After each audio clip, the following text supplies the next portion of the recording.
আমরা প্রস্তুত। আমরা আমাদের থেকে ডাকসুর শিক্ষার্থীদের কাছে ফেস হতে প্রস্তুত। আমরা ডাকসুর যে কোনো সময় হলে যত দ্রুত সম্ভব এটা হওয়ার ব্যাপারে আমরা ইতিবাচক ধারণা পোষণ করছি। ডাকসু আমরা তো অলরেডি একটা প্রেস কনফারেন্স করেছিলাম, সেখানে আমরা একটা সংস্কার প্রস্তাবনা দিয়েছি এবং সংস্কার প্রস্তাবনার পাশাপাশি আমাদের টাইম ফ্রেমিংয়ের ব্যাপারে আমাদের একটা প্রস্তাবনা ছিল। আমরা বলেছিলাম যে ফেব্রুয়ারির মধ্যেই ডাকসু ইলেকশনটা হওয়া দরকার বলেছিলাম। যদি বিশ্ববিদ্যালয় কর্তৃপক্ষ মনে করে সংস্কার সহ অন্যান্য বিষয় নিয়ে আরও সময় প্রয়োজন, সেটাও যাতে বিশ্ববিদ্যালয় যৌক্তিক কারণ দেখিয়ে ব্যাখ্যা আমাদেরকে দেন, সেটিও বলেছে। আমাদের এখন ফেব্রুয়ারি চলছে, ফেব্রুয়ারি শুরু হয়েছে মাত্র। আমরা এখনও আশাবাদী যে ফেব্রুয়ারির মধ্যে ডাকসু ইলেকশন হবে, এখন স্টিল আশাবাদী। যদি এর পরে কোনো সময় দরকার হয় ইউনিভার্সিটি কর্তৃপক্ষ সেটা নিশ্চয়ই সময় ব্যাখ্যা করবেন তারা। আমরা প্রস্তুত। আমরা আমাদের থেকে ডাকসুর শিক্ষার্থীদের কাছে ফেস হতে প্রস্তুত। আমরা ডাকসুর যে কোনো সময় হলে যত দ্রুত সম্ভব এটা হওয়ার ব্যাপারে আমরা ইতিবাচক ধারণা পোষণ করছি। আচ্ছা, সময়টা ক্ষেপণ হচ্ছে কিসের জন্য?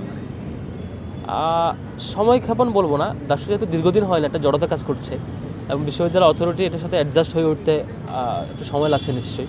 তবে আমার কাছে যে ডাটা সেটা হচ্ছে হল প্রশাসন মোটামুটি প্রস্তুতি নিয়েছে তাদের সামগ্রিক ম্যানেজমেন্টে, হলে যাতে এইভাবে ডাকসু ইলেকশন কিন্তু চাপ তারা নিতে পারে, মোটামুটি তারা রেডি আর কি আমার কাছে মনে হয়েছে।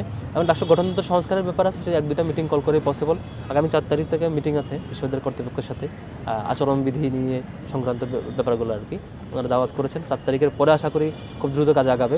আমরা এখনও আশাবাদী যে ফেব্রুয়ারির মধ্যেই ডাকসু ইলেকশনের পূর্ণাঙ্গ রোডম্যাপটা আমরা ওইভাবেই পাবো। আর যদি কোনো কারণে বেশি সময় লাগে সেটা ডাকসু ইউনিভার্সিটি অথরিটির সাথে আমরা আলোচনা সাপেক্ষে ব্যাপার আর কি। আশা করবো ইউনিভার্সিটি কর্তৃপক্ষ কোনোভাবে দীর্ঘায়িত করবেন না, বিশ্ববিদ্যালয়ে বাজে পলিটিক্স ঢুকবে এমন কোনো সুযোগ করে দেবে না। ডাকসু যত বেশি পিছাবে বিশ্ববিদ্যালয়ে বাজে কালচার অনুপ্রবেশের সুযোগ তত বেশি তৈরি হবে।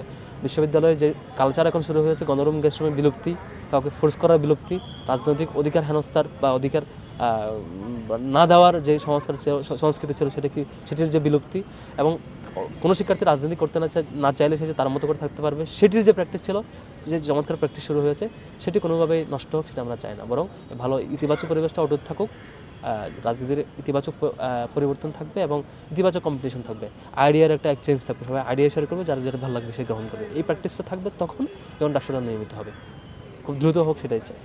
সংস্কার এখানে খুব মেজর কোনো কেস না আর কি। সংস্কার এখানে মেজর মূলত হচ্ছে গঠনতন্ত্রে আমাদের ভিসি স্যার যিনি ভিসি, তিনি গণতান্ত্রিক নিয়ম অনুযায়ী সভাপতি হন, তাকে অনেকগুলো অতিরিক্ত পাওয়ার দেওয়া হয়েছে, এগুলো সংস্কার করা। তাকে অতিরিক্ত পাওয়ার না দিয়ে এটা অলংকারিক জায়গায় রাখা, তার পাওয়ারটাকে কমিয়ে নিয়ে এসে এক্সাক্ট পাওয়ারটা থাকবে ইয়ার কাছে, নির্বাচিত প্রতিনিধির কাছে।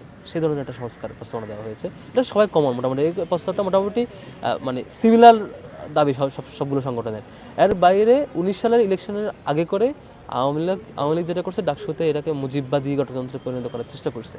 সেখান থেকে মুক্তিযুদ্ধের সঠিক ইতিহাস বর্ণনা এবং মুক্তিযুদ্ধের সকল ফিগারকে সমানভাবে মর্যাদা দিয়ে যে যাকে যেভাবে স্মরণ করা দরকার সেভাবে স্মরণ করা, একই সাথে 71 থেকে এখন অবধি প্রত্যেকটা গণতান্ত্রিক আন্দোলনকে ডাকসুর মধ্য দিয়ে স্বীকৃতি দেওয়া গণতন্ত্রে, সেই ধরনের কিছু প্রস্তাবনা আসছে আর কি। আবার কিছু সংস্কারের ক্ষেত্রে কোনো বাধা আমার কাছে মনে হচ্ছে না, এখানে কোনো বাধা দেওয়ার কি সাহসও করবে না, কারণ সকল দল এবং শিক্ষার্থী এখানে একমত। শুধু বিশ্ববিদ্যালয়ের সদিচ্ছা দরকার এবং দ্রুত মিটিং কল করে সংশ্লিষ্ট অথরিটি সংস্কার নিশ্চিত করা দরকার।